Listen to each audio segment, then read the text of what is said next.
What if I told you China is quietly building the first permanent city on the moon, and construction might start before many people even finish paying off their mortgages? I'm serious. And the craziest part? They plan to power it with a full nuclear reactor on the moon. Stick around, because what you're about to hear is recent, real, and absolutely mind-bending. Before we dive in, hit the like button, subscribe to the Cosmos Today, and turn on notifications. You won't want to miss what humanity is about to do on our closest neighbor. Let's rewind. The year is 2024. While the world focused on politics, artificial intelligence, and everyday survival, China quietly confirmed something enormous. They are officially moving toward a permanent inhabited base on the moon by the mid-2030s. A base with a command center, scientific labs, robotic miners, and astronauts who will live there long-term. Not a temporary setup. Not a research hut. A real permanent outpost. China laid out its plan in 3 phases. Phase 1, reconnaissance, already underway, 2019 to late 2020s. Phase 2, construction, 2030 to 2035. Phase 3, habitation, late 2030s into the 2040s. Right now, in our lifetime, we are living through Phase 1, and things are unfolding faster than anyone expected. The moon looks calm and beautiful from Earth, but up close, it is one of the harshest environments ever known. There is no atmosphere to protect you, no air, no shield. Temperatures swing from scorching heat in the 14-day lunar daytime to brutal, bone-cracking cold during the 14-day lunar night. Radiation constantly blasts the surface because the moon has zero magnetic field. And meteorites, they hit the lunar surface every day. On Earth, our atmosphere burns them up. On the moon, they slam into the ground without a whisper. And China looked at this and said, "Yes, we will build there." In January 2019, China performed an experiment that made history. The Chang'e 4 lander carried a tiny, sealed biological ecosystem, seeds, soil, and simple life. Inside that little chamber, under alien sunlight, something incredible happened. A cotton seed sprouted. For the first time in human history, life grew on another world. People joked about moon cotton, but what mattered was the message. Life can begin on the moon. But when the long, freezing lunar night arrived, the sprout died. It froze instantly, a brutal reminder. Survival on the moon requires more than courage. It requires infrastructure, shelters, heat, radiation protection, a full ecosystem, and that leads to Phase 2 construction. Transporting building materials from Earth? Forget it. Even sending one brick to the moon would cost thousands of dollars. So China is working on something straight out of science fiction, building with moon dust. The idea is called ISRU, In-Situ Resource Utilization. Use what's already there. And the big test arrives in 2028 with the Chang'e 8 mission. This mission will try something humanity has never attempted, turning lunar soil into real building bricks. Autonomous robots will scoop the moon dust, grind it, mix it with binding agents, mold it, and bake it into solid blocks. These blocks could become roads, landing pads, radiation shields, and the walls of the moon base.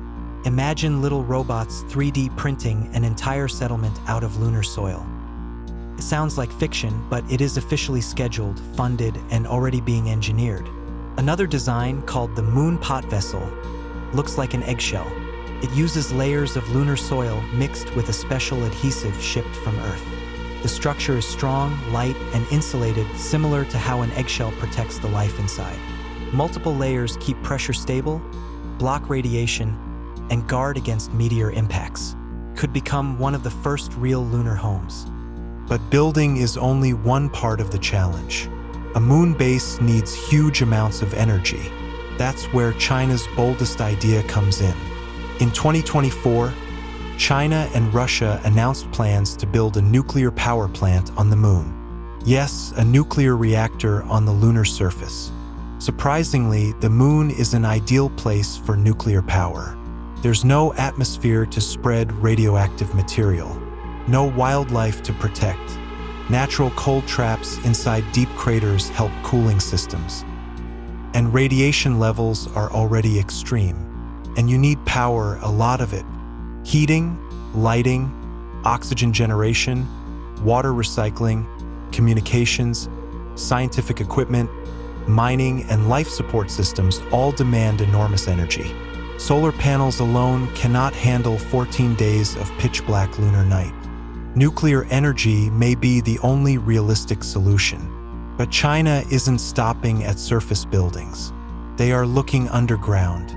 The moon has massive tunnels known as lava tubes, ancient pathways created by flowing lava billions of years ago.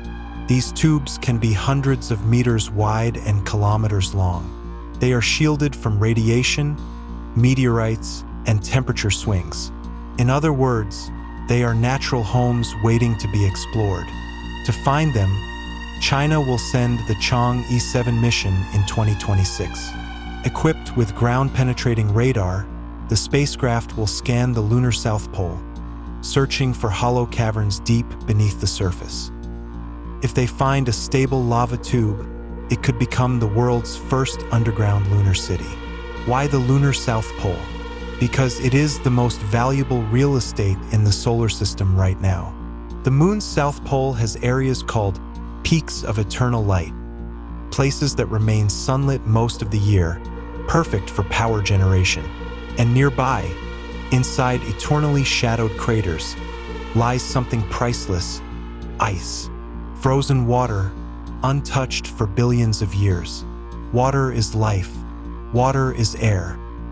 Water is fuel. And whoever controls water on the moon controls everything.